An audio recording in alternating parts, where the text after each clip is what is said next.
भाइयों बहनों, आदरणीय मोदी जी के नेतृत्व में इस झारखंड राज्य के अंदर भी अनेक विकास के महत्वपूर्ण कार्य किए जा रहे हैं। आज झारखंड की जनता मोदी सरकार की विभिन्न लोक कल्याणकारी योजनाओं का लाभ यहां की जनता को मिल रहा है। यहां के इंफ्रास्ट्रक्चर डेवलपमेंट को भी मजबूती मिल रही है। आज राज्य के अंदर केंद्र सरकार द्वारा कई हाईवे और बड़ी बड़ी एलिवेटेड रोड्स का निर्माण हो रहा है। और जब मैं आ रहा था तो भाइयों बहनों, ये आज जो नेशनल हाईवे आज इस प्रकार से इतनी बरसात के बावजूद भी मैं आप सबके बीच में आ पाया, तो ये हमारे प्रधानमंत्री मोदी जी की सोच है, जो उन्होंने चारों ओर से नेशनल हाईवे को चमाचम और चमकाने का काम किया है। इतना ही नहीं, राज्य के अंदर 57 नए रेलवे स्टेशनों का पुनर्निर्माण किया गया है, नवनिर्माण किया गया है। राज्य में वंदे भारत ट्रेन रांची से अन्य प्रमुख शहरों की जो दूरी है, उस दूरी को कम कर रही है। आजादी के बाद झारखंड के अंदर आजादी के अमृत महोत्सव में भाइयों बहनों 20 एकलव्य आवासीय विद्यालयों की आधारशिलाएं रखी गई हैं, जो हमारे जनजाति समाज के बच्चों को, आदिवासी समाज के बच्चों को बेहतर शिक्षा देने का काम करेंगे। देवघर में आपके एम्स का निर्माण पहले ही हो चुका है, जो राज्य की स्वास्थ्य सेवाओं को और बेहतर बनाने का काम करेंगे, हर एक व्यक्ति के जीवन को अच्छा बनाने का काम करेंगे। आज अगर मैं आपके राज्य झारखंड की बात करूं, तो झारखंड के अंदर आदरणीय प्रधानमंत्री जी ने जो योजना चलाई थी आयुष्मान भारत, उस आयुष्मान भारत योजना के तहत 1 करोड़ 2 लाख लोगों के आयुष्मान कार्ड बने हैं। गरीब कल्याण अन्न योजना में 55 लाख परिवारों को मुफ्त खाद्यान्न मिल रहा है। प्रधानमंत्री आवास योजना में 15 लाख लोगों से अधिक मकानों का निर्माण किया गया है, जिसमें गरीब परिवारों को छत नसीब हुई है। भाइयों बहनों, उज्ज्वला योजना के अंतर्गत हमारी बहनों को, माताओं को, उनके आंसुओं को पोंछने के लिए 38 लाख से अधिक परिवारों को मुफ्त गैस के कनेक्शन दिए गए हैं। जल जीवन मिशन में 32 लाख परिवारों को आज शुद्ध जल पहुंचाया जा रहा है। पीएम किसान योजना के तहत राज्य के 30 लाख से अधिक किसानों को आर्थिक सहायता मिल रही है। प्रधानमंत्री ग्रामीण सड़क योजना में झारखंड के अंदर 33,000 किलोमीटर से अधिक सड़कों का निर्माण हुआ है। आपके जामताड़ा में, इस पूरे क्षेत्र में, आसपास के क्षेत्र में, नाला क्षेत्र में 339 किलोमीटर सड़क का निर्माण हुआ है, जो स्थानीय विकास का प्रमाण है। जामताड़ा जिले में 88,751 किसानों को 154 करोड़ रुपए की आर्थिक सहायता दी गई है, जिससे हमारे किसानों की आय में वृद्धि हुई है। सौभाग्य योजना के अंतर्गत 39,341 घरों को बिजली का कनेक्शन देने का काम हुआ है, जिससे यहां ऊर्जा की सुविधाओं में व्यापक सुधार हुआ है। भाइयों बहनों, योजनाओं के साथ साथ आदरणीय प्रधानमंत्री मोदी जी ने देश हित में भी कई कड़े फैसले लिए हैं, कई ऐतिहासिक फैसले लिए हैं। चाहे जम्मू कश्मीर के अंदर धारा 370 समाप्त करनी हो, या 3 तलाक के लिए कानून बनाना हो, या देश में सीएए का कानून लागू करना हो, या इसके साथ साथ हम सबके आराध्य देव, जिनका नाम हम हर क्षण और हर पल लेते हैं, भगवान श्री राम का अयोध्या में भव्य और दिव्य मंदिर बनाना हो। भाइयों बहनों, इसके कुछ उदाहरण है। भाइयों बहनों, एक और जहां मोदी जी सबका साथ, सबका विकास, सबका विश्वास और सबके प्रयास की बात कर रहे हैं, विकास और जन कल्याण को सबसे ऊपर रखकर करने वाली मोदी जी हैं और भारतीय जनता पार्टी है। वहीं दूसरी तरफ तुष्टीकरण करने वाले, भाई भतीजावाद करने वाले और भ्रष्टाचार में आंख डूबे हुए जेजेएम है, जेएमएम है, आरजेडी है और कांग्रेसी गैंग है। भाइयों बहनों, ये लोग आपके झारखंड के अंदर डेमोक्रेसी के साथ खिलवाड़ करने की साजिश रच रहे हैं। यहां सरकार के संरक्षण में घुसपैठियों को शरण दी जा रही है। ये किसी से छुपा हुआ नहीं है। हम रास्ते भर आज यही चर्चा करते हुए आ रहे थे। ये लोग हमारे यहाँ की आदिवासी भाइयों की जमीन, उनकी बेटियों और उनके संस्कारों को घुसपैठियों के हाथों तबाह करने का एक बड़ा षड्यंत्र कर रहे हैं। भाइयों बहनों,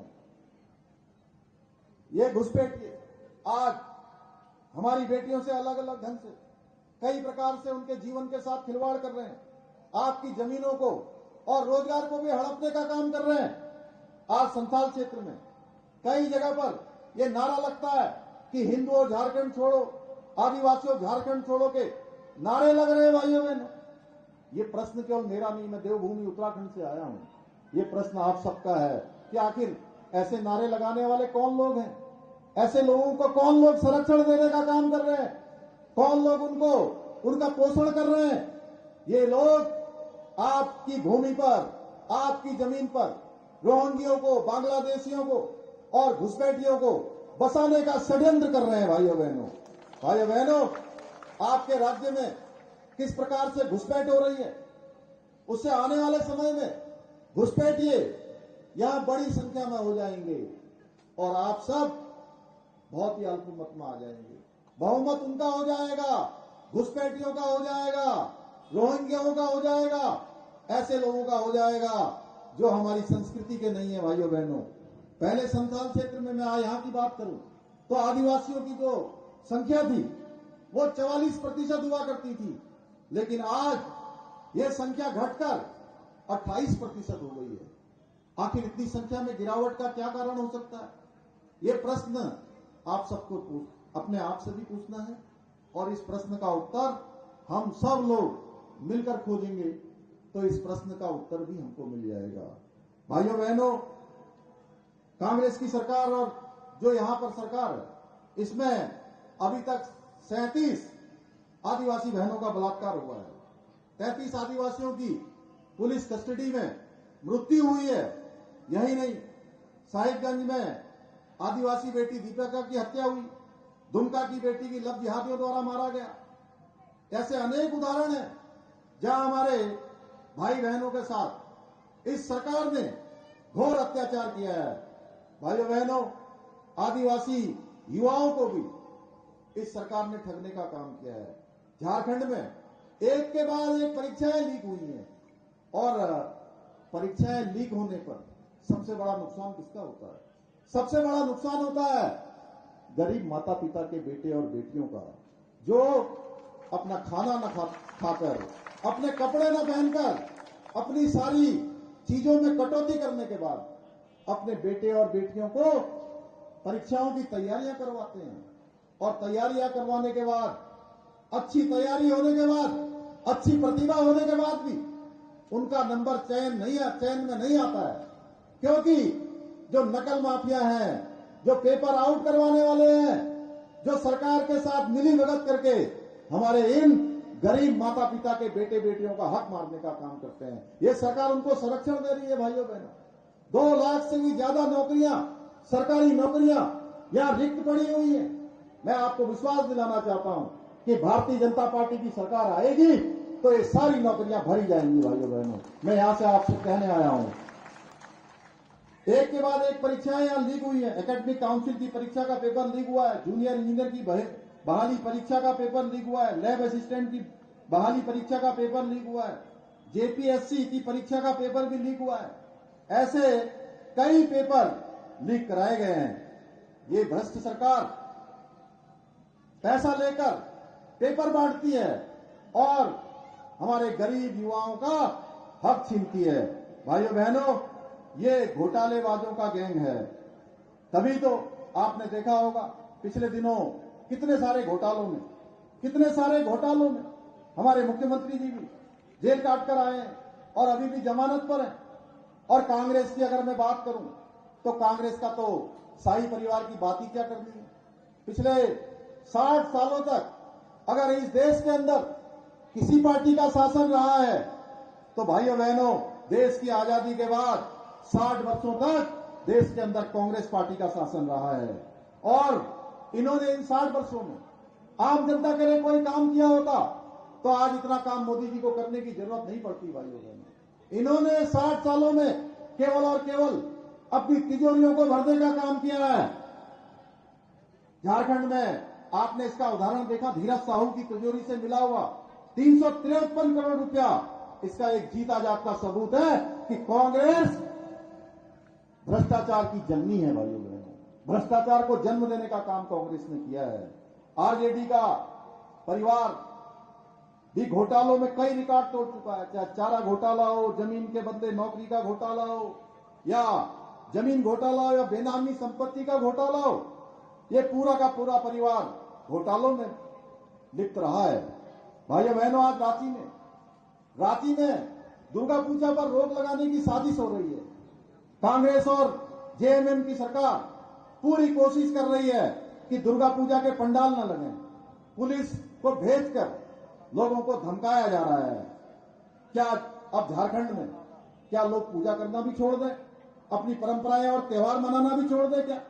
भाइयों बहनों, इसलिए मैं आप सबसे कहना चाहता हूं कि इतनी बारिश में आज आप यहां आए, आप यहां से एक संकल्प लेकर जाइए, एक सौगंध लेकर जाइए, एक शपथ लेकर जाइए कि इस बार आप इस सरकार को बदल देंगे। भाइयों बहनों, ये सरकार परिवर्तन कर देंगे, इस सरकार को बदल देंगे, क्योंकि अब परिवर्तन बहुत आवश्यक है।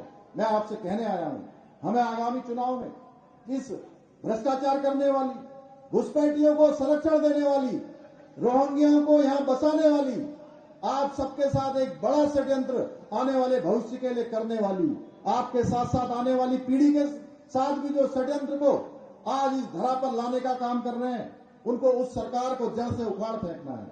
और आदरणीय प्रधानमंत्री नरेंद्र मोदी जी के नेतृत्व में एक विकास के विजन वाली, भ्रष्टाचार रोकने वाली, हर वर्ग का उत्थान करने वाली, देश के बारे में सोचने वाली सरकार लाना है। झारखंड के विकास के बारे में सोचने वाली सरकार लाना है, जो झारखंड के जन जन के लिए काम करेगी, झारखंड को आगे बढ़ाने के लिए काम करेगी। झारखंड, भाइयों बहनों, जब जब यहां पर डबल इंजन की सरकार होती है, भारतीय जनता पार्टी की सरकार होती है, तो यहां पर हर वर्ग की चिंता की जाती है। झारखंड को आगे बढ़ाने का काम होता है, विकास आगे बढ़ता है। और आज देश के अंदर जहां भी विकास का इंजन तेज चल रहा है, विकास की गति तेज हो रही है, वहां की प्रगति हो रही है, उन्नति हो रही है, वहां गति मिल रही है, तो वहां सब जगह पर डबल इंजन की सरकार लगी हुई है। जहां जहां डबल इंजन है, वहां विकास तेजी से आगे बढ़ रहा है। क्योंकि अगर यहां भी वही सरकार होगी जो मोदी जी के अनुरूप चलेगी, या जो सरकार यहां के लिए मांग करेगी, वहां से दिल्ली से सारी योजनाएं स्वीकृत होंगी, या यहाँ की जो जरूरतें होंगी, जो यहाँ की आवश्यकता होगी आप सबकी, उन आवश्यकताओं को दिल्ली की सरकार यहाँ की सरकार के साथ मिलकर धरातल पर उतारने का काम करेगी।